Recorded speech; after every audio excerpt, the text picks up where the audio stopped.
Ils me font passer pour un délinquant. Et j'accepte pas ça. Je suis pas un délinquant, moi. C'est la diffamation. Robert Ménard soupçonne un mariage blanc. Il doute des sentiments que vous pourriez avoir avec votre fiancé. Qu'est-ce que vous avez envie de lui répondre ce matin? On est très amoureux. Ma femme, elle est amoureuse de moi et je suis amoureux d'elle. Et c'est pas un mariage blanc du tout. Elle illustre bien la façon dont ce pays essaie de nous humilier. Il n'y a pas de réciprocité. Il n'y a pas de on parle de diplomatie. Mais concrètement, quelles mesures voudriez que la France prenne vis-à-vis de l'Algérie? Revenir sur les accords de 68 déjà sur les visas. Les accords de 68, ça a déjà été revu pendant 3 fois. La réalité, c'est qu'ils n'ont pas beaucoup plus de droits que les Marocains ou les Tunisiens. Donc concrètement, le bras de fer consisterait... Mais nous avons déjà, sur les visas, déjà... Donc, donc les visas, ça veut dire revoir les accords de 68. C'est-à-dire déjà, le nombre de consulats, ils ont 21 consulats, on les réduit à 3. On parle d'étudiants qui veulent venir étudier en France. C'est ça dont on parle. Vous savez, je pense que la diplomatie, c'est très fragile et très sensible, et qu'ici, il y va aussi de l'intérêt de la France et de la sécurité. Ce qui est encore plus fragile pour moi, cher maître, fragile pour moi, c'est que les OQTF algériens tuent des personnes, notamment un Portugais. Il y a une étude CNews qui a montré que 98% des personnes, c'est une étude CNews, qui a montré que 98% des personnes frappées d'une OQTF n'avaient jamais été condamnées. Et moi, je le vois bien au quotidien. Donc, en fait, attention, une OQTF, c'est quoi? C'est juste un acte administratif. On va essayer de retrouver. Qui vient demander l'éloignement. Je vous propose d'avancer. Un OQTF, c'est pas être fiché S. On aura l'occasion d'en reparler, bien évidemment. Sujet épineux, mais il est évident que les Français attendent plus de fermeté. Normale, cette période à Mulhouse, c'est l'attentat terroriste islamique de Mulhouse. C'est l'Algérie. Bien sûr, mais attention, n'aurait pas péri. 14 fois. 14 fois. Évidemment, mais surtout, il faut quand même avoir conscience que ce soit la petite Philippine et l'affaire de Mulhouse, ça a été du fait d'une application de la loi immigration de janvier 2024 qui a été votée par M. Retailleau, par les Républicains à l'époque.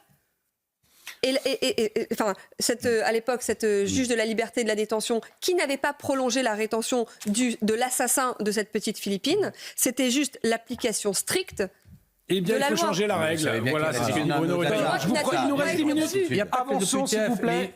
Tous les délinquants multirécidivistes de la nationalité algérienne n'ont pas resté en France, ils repartent chez eux. Déjà, mais la seule solution pour les faire repartir, c'est de réinstaurer une diplomatie sereine avec l'Algérie. Ou de revoir la règle de droit quand elle ne fonctionne plus, revoyons-la. Mais attendez, ou alors... il est vrai que... Non, mais attendez, je n'ai pas dit que ce serait facile. Mais il faudrait aussi, ça permettra aussi de peser. Que limiter les visas étudiants, limiter les visas. Vous croyez qu'on va subir Vous croyez qu'on va subir pour regroupement familial, ça viendrait contraindre l'Algérie à reprendre. Attendez, on va subir encore pendant des décennies ce pays qui défie la France, qui ne respecte pas les accords, qui va d'humiliation en humiliation, avec un pouvoir, Est-ce que on enseigne la haine de l'Algérie dans l'enseignement en France? Non, pas du tout. Pourquoi enseigne-t-on la haine de la France dans l'enseignement? Non, mais attendez, c'est essentiel. Attendez, tout ça. Les problèmes un par un. Dans la diplomatie, je vais vous dire, il y a une tradition dans la diplomatie française sur fond de je sais pas, de scrupules de la période coloniale qui fait qu'on a un traitement particulier avec l'Algérie. On doit traiter l'Algérie comme les autres pays.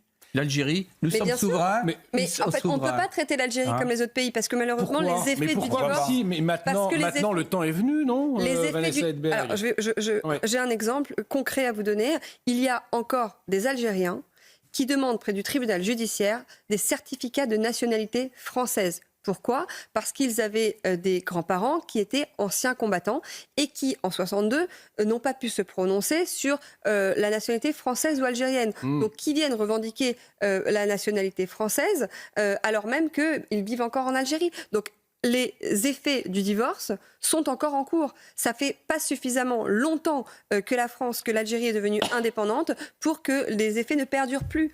Donc, effectivement, nos destins sont encore... Il y a eu d'autres pays qui se sont bien relevés. Et c'est voilà, il y a une politique. Non, mais je pense qu'il y a une algérienne. Et que dites-vous de l'ingérence de l'Algérie au travers de la mosquée de Paris, au travers également des réseaux d'influenceurs? Je dis juste que je pense qu'il ne faut...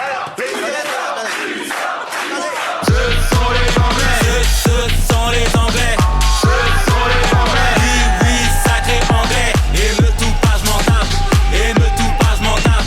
Et me tout pas, je m'en tape. Non, on ne touche pas les enfants. Ce sont les Anglais.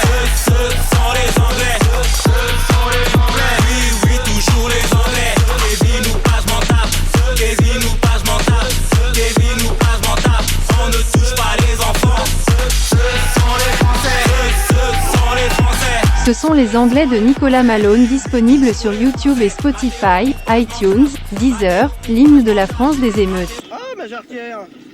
Ah, je perds ma jarretière. Ce sont les Anglais. Ce sont les Anglais. Ce sont les Anglais.